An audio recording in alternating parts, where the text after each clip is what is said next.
All right. Welcome back to the conversation. It is Christine Jewell, and I'm excited to be here with you guys. Today, we're coming off the heels of last week's podcast episode on pain, betrayal, getting past the past. Like, how do I get past this stuff where I've been hurt? I've been rejected, dejected, stabbed in the back, whatever's been going on. I would say if you're human, cheers. We've been on this planet. We will have experienced great loss, great pain. We will continue to. That's part of our human experience, right? We are spiritual beings. We're having a human experience. And part of that human experience is, hurt and joy. And I think that in order for us to fully be able to experience the fullness and the full range of what life has to offer us, we must be okay with experiencing the full range of it, right? The yucky stuff as well as the good stuff. And I do believe this is why, we're told, consider it all joy, my brothers, the trials of many kinds, because it is through persevering these things that we build up in character. I know that I did not say that verse correctly, but I will reread that for us. Consider it all joy, my brothers and sisters, when you encounter various trials, knowing that the testing of our faith, the testing of us, will produce endurance. It produces endurance, and it will have its perfect effect so that we may end up being complete, lacking in nothing. It's hard though, right? It's hard when you're in the middle of it or you're on the other side of it to be thinking about the perfection that this is going to bring and how it's actually going to help us grow and become stronger and more of a loving human. It is really hard to see it while we're in it. But today I want to talk about the 7 stages or the 7 steps of healing, because for some of us, we just need to know where we're at in the process. There is a process, a timing, an order to almost every single thing under the sun. In fact, that is what the word says. There is a time and a season for every single thing under the sun. And in our journey of healing, there is a time and a season in the process of getting to the place where we're out the other side and we're like, great, I'm stronger, I'm wiser, I'm more patient, I'm more loving, I'm kinder, I'm whatever, because of this experience that I just passed through, right? This fire. So what are the 7 steps? We're going to unpack them. And I want to invite you just to consider, maybe one area of your life, because we all have wounds. I invite you to consider, where's one area of your life where maybe you're still struggling, you're still very triggered. That you might still have some healing to do. You might still be in the process of healing. And before I start, I want to say this. I get this question all the time. How long? How long does it take? How long does healing usually take? There's like all these different formulas, like 1 month for every year you were married, and X amount of time after something happens before you should date, before you should get remarried, before you should hire the next thing or whatever. I don't buy into any of that. I think it's really our ability to recognize our self-awareness about where we're at in the process, our ability to surrender to the process, to trust the process, to be able to move through the process is what allows things to either speed up or slow down or come to a complete halt, sometimes for decades. I have met people that have had 3 decades stuck in depression and anger, right? And that's just where they are, right? And then I have people that I know, and there's been times where I've moved through things quicker. So I want to say that there's no timeline, but there is a time and a season for all these things. And I also want to say this before we jump in, is that the more we're stretched, the more we grow. Sometimes those old pains, like I mentioned in the last podcast, will come up to the surface. The wounds are there, they get triggered again, and they just show us where we still have another layer of healing that gets to happen. But now we have more awareness, so we can move through these processes. And like, I could take someone through this process in under an hour on a call, but it's not like it's a one and done, right? You'll have multiple layers of this. So we're always going through this, sometimes months at a time, weeks at a time. We can take ourselves through this process in a shorter period. And then we get to be patient with ourselves.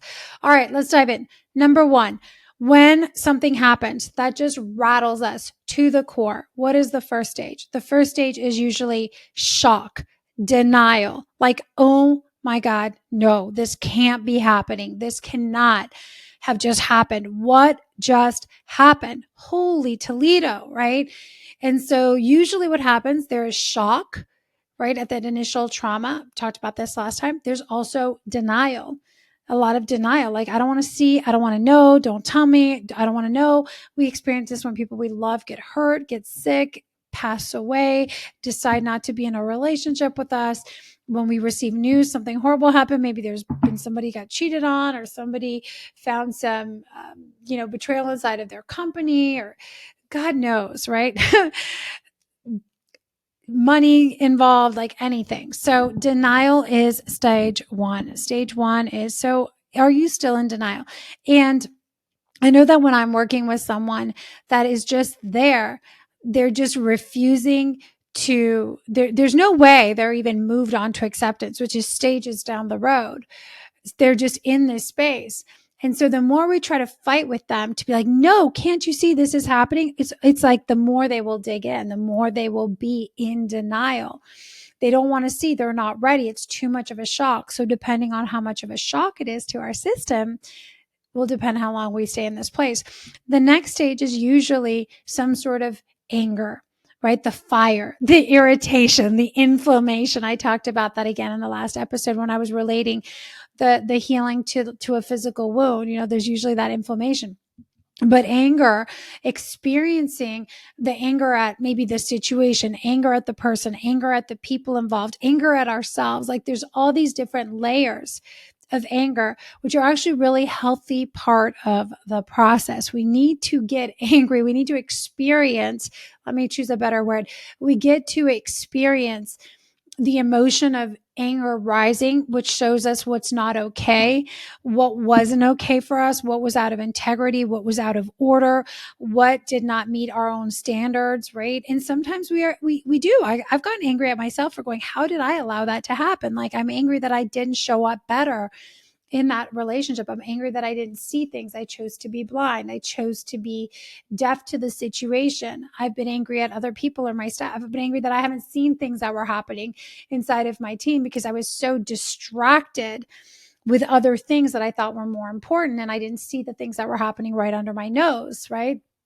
So anger is, again, an essential piece of our process. So this is when we project a lot of things. And again, when someone, especially when we've been in a situation where we've been taken advantage of or abused in some way, maybe we've even been the one to be taking advantage of or being abusive in some way. There's so many ways we can do this, right? We abuse ourselves, and we don't take care of our health. And then, so we find out, and then it's like the anger comes in, like, how did I even allow this to happen? That's essential because that's what moves us, to want to make something different. The third stage of healing and emptying ourselves is we kind of get into space sometimes where we try to bargain. And I always say this, it is funny how often we fall into this. When something happens, we're struggling, we're kind of grasping at this point, right? We're grasping. So we start bargaining. We're like grasping at straws. Sometimes this looks like staying in a relationship that's wrong and beginning to compromise our values just so the person will stay. I've seen this so much in the corporate world or at work, where we're like, okay, fine. Like, we're going to keep this employee on because we're afraid of losing this account or losing this deal. But then it creates so much dissension. And now it's just creating a hot mess. We start bargaining with God. Like, okay, I know I messed up. This totally happened. Why are you doing this to me? Why are you doing this to my family? Why are you doing this to my kids? Please, please, please. And we start trying to maybe negotiate. So the third stage is usually some sort of bargaining, negotiating, trying to, compromise, trying to figure out. And it comes from this place of like scrambling and grasping and trying to hold on to any ounce of like the past or what we still have our grips in there, right? There's this fear that's like, oh my gosh, if I let go of this, then I'm done for. Like I'm really going to be out to dry, right? We're going to lose the clients. I'm going to lose the relationships. I'm going to be alone again. I'm going to be at a loss. I won't have the money. I won't have the means, whatever the thing is. So we will bargain. We will negotiate. And I want to pause here because I've done this so many times, and I notice it, especially when our clients are doing it, when we are starting to really wanting to bargain and negotiate with our spouse, or with God, right? When it's been very clear the direction that we're told to go, and it's very clear this person has told us something, but we're just like trying to convince them and trying to convince ourselves. And it's so much effort and it goes nowhere except for just it like makes the problem worse. The next stage 4 is once we realize, okay, I'm not actually getting anywhere, right? I'm asking for the wrong things. I'm compromising. I'm coming at this from the wrong angle. I'm grasping. Is almost like a depression, a heaviness that sits in when we begin to realize the reality of the situation. Now, we're not quite accepting it yet, but we're now starting to maybe feel hopeless about the situation. Like there's nothing I can do. Like this person's gone. Dad's not coming back. My husband's not coming back, or the whatever.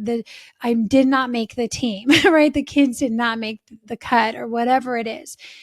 That person, this happened, and it's almost like a feeling of despair, hopelessness, but it's a depression, and it feels heavy. And I just want to say that we can experience states of feeling depressed, of depression, which is just a lot of heaviness. It's a lot of weight. It's a lot of emotional weight. It's a combination of all the things, all the sadness and all the grief and all the loss and all the anger, and like it's everything that's just piled on, and there's like this weight of emotion that makes us feel depressed. It pushes us down, and now we have no energy, and we don't even have the motivation to get up and do the things. We don't want to show up in the relationship. We don't want to show up for the things we used to love. We're just like apathetic, heavy, tired. Apathetic is not the right word. We're heavy, we're tired, we just don't know what else to do. And that is also a stage. So I just want to share with you that can be a stage. It does not have to be forever unless you don't move to the next step. The next step is when we begin to feel that we are in that place of everything I'm trying, nothing is working. All of my bargaining, all of my denial, all of my anger is not getting me anywhere, right? It's time to just accept that this is what happened. It is what it is. It has taken place. I cannot change the past, right? I cannot change this person. I cannot go back and rewrite the way things happen, but I can begin to change my relationship, my perception about what happened. I can begin to change my experience with it, perhaps, right? So we're not quite there yet, but acceptance is the place where we get to that we're like, okay, I'm finally ready to just accept where I'm at, accept where that person's at, accept that this thing happened. This is a huge piece of getting to the place also where we can forgive others. When I do my coaching program inside of the initiation, we talk a lot about how to unlock the heart, how to open the heart. A huge piece of this is moving into the state of acceptance so that we can actually forgive, which is the next stage is actually love entering in. In step 6, after we have acceptance, we actually give ourselves permission. We give God permission. We give love permission to come back in. And we start to open ourselves up to say, okay, I'm willing, right? I'm open. Willingness is huge. And this is where we actually have the capacity and the ability to forgive. If we try to forgive someone when we're angry, if we try to tell someone, I forgive you, when we're in this bargaining match with them, if we, are still in this really heavy place and we're like, I forgive you, and we have not gone through this stage of acceptance, that forgiveness will not free you. It will not free them. It'll still be there. True forgiveness does come in when we were able to really just get to a place of like pure acceptance, right? And now it's more of a neutral state in our body, which means we have emptied ourselves of all the anger and all the resentment and all the bargaining and everything else, and we can just be here. And this is the place where we surrender. I think acceptance is almost like, I come and I lay everything down that I thought I needed. I lay everything down that I thought was going to work and be and everything else. And I just, when God says, like, lay it at the altar, like, give it to me. And I lay it down and I just accept the things I cannot change, right? Give me the power to accept the things I cannot change. And then I give it to God and I allow Him to fill me in the spaces where that was all consuming, where that was taking up so much bandwidth, so much space. And this is the place where I allow and invite love to enter in, where I say, God, fill me up, right? Love, fill me back up. I'm open. I'm willing. I want to learn. I want to know what it's like to be free from this, right? To live in a different place. And I want to really say that this sixth step is where it requires us to invite love back in. What I love about God, what I love about Jesus, what I love about, this relationship I have with God is that He will not force Himself on you. He is always present. He is always available. But a great relationship will not force itself. Someone who really loves you will not force themselves on you. Unconditional love does not force itself. It is invited in. It's always there. It's always available, but we block it. We block this unconditional love. We block grace. We block mercy. We block our receiving of it because we're just like, no, so it requires that we invite love in, mercy in, grace in, to take over us, right? In all of those places where we've now feel empty, where we've emptied ourselves. And this is what allows us to move into the final stage, which is being consumed, overtaken, filled with love, right? We're able to move from love. We're able to forgive from love. We're able to extend grace because we have been consumed or filled with forgiveness, with love, with patience, with kindness, with understanding, by the way, with gentleness, with self-restraint, the ability to just pause and have self-awareness. These are the fruits of the Spirit, by the way, in case you don't realize what I'm talking about. These are the fruits of the Spirit, is when we are filled, with this love, with this state, it then comes out of us. It's what pours out of us. This is what I believe it means to go through this entire beautiful healing journey and go from the place where we are so angry, so closed up, so locked up, so bitter, so resentful that we're blocking everything out or repelling it, even though we say we want it. And we're playing these games with grasping and then getting angry and getting triggered and then feeling depressed and hopeless. Like we'll never find the person on our team, find the one who will love us unconditionally. And we play these games with these different stages of healing, right? We play these games. We have these relationships with denial. We have a relationship with anger. We have a relationship with bargaining and manipulating and trying to get our way. We have a relationship with actually being in the heavy place. Like some of us have been so conditioned that everything has to feel heavy all the time. And like a huge challenge for us that becomes our emotional home. We want to begin to have a relationship with learning to be more accepting, right? What would acceptance say? What would it sound like? Am I willing to allow love to come in, to give me eyes to see this differently? Otherwise, my anger will look at it, right? My depression will look at it. My bitterness will look at it. So it's a process. It's a journey. You can't rush it. Okay.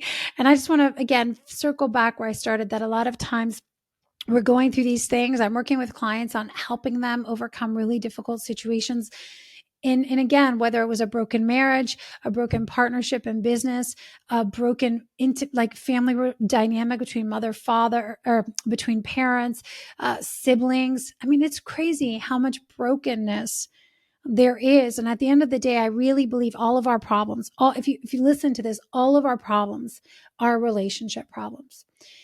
Every single problem we experience in our life has a direct correlation to our relationship problems. And our relationship problems are usually a relationship with ourselves, with our identity, right? With our own heart, relationship with God, with the Spirit, with our Creator, with the one that is here to support us, relationship with one another, with the opposite sex. Could be your relationship with money, your relationship with time, running out of time, your relationship with needing to be needed, right? With control. We have relationships with all these things. So whatever is causing friction in your life, I want to challenge you and invite you to look at what type of relationship do you have with the things in your life. And if you have tense, uptight, closed relationships that maybe are volatile and hot and cold and they're not thriving, there's some healing that gets to happen in this arena. Whether it's your love relationship, whether it's business relationships, whether it's a relationship with your business, right? You've got to go through these stages with your business. You've got to go through these relationships, these stages with God. I work with so many people that want to have deeper faith, a deeper spiritual walk, but they're in denial. They have anger, right? They still have this like transactional relationship going on with religion or with God, and they're not able to experience this all-consuming love relationship that's available. So I'm so curious. This was honestly, I love this episode. I love this conversation. I'm so curious what is coming through for you guys. I really hope that this is landing for you. I want to end where I started and remind you to consider it all joy. My brothers, my sisters, when we are encountering these various trials, these pains, these hurts, I know it's hard when you're in the middle of it, but know that it will test you. Know that it will stretch you. Know that it will grow you. It will produce character. It will produce endurance. And in the end, if you allow yourself to go through this process, it will have a perfect result so that you may be perfect and complete. So that you may be lacking in nothing. You guys, thank you for being here. Thank you for tuning into the show. And as always, if you have somebody that you know is going through a hard time right now and they maybe are in one of these stages, you've been trying to support them, maybe you're in this stage, like share this message with someone, hit forward. This is how we spread the word. If you have not already subscribed to the podcast, go ahead and do that. And I just want to say that as always, I love, love, love to connect with you. If you guys are not on the email list already, you can click on the link below. We can get connected. I send out, guided practices, information for live events that are coming up, like coaching opportunities to work together.